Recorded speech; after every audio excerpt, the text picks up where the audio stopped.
მისმინე. მესმის რომ ცხოვრება რთულია. ნიშნულობა არ აქვს ახლა რა საკის ხარ. 12, 14, 18 ან 24-ის. თავარი ის არის რომ ცხოვრებაში დაბრკოლებებს ყველანი ვაწყდებით. ხო, ეს ის პროცესია რომლის გავლაც ყველას გვიწევს. ეს გვინდა თუ არა, ეს ასეა. ამიტომაც მყარად უნდა იდგე.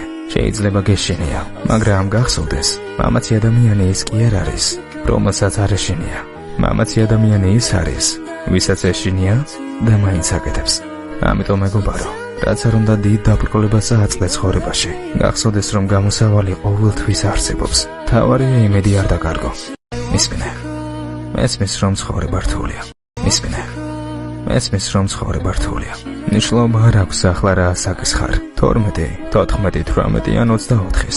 თავარი ის არის რომ ცხოვრებაში დაბრკოლებებს ყველანი ვაწყდებით. ხო, ეს ის პროცესია რომლის გავლაც ყველას გვიწევს. ეს გვინდა თუ არა, ეს ასეა. ამიტომაც მყარად უნდა იდგე. შეიძლება გეშინია, მაგრამ გახსოვდეს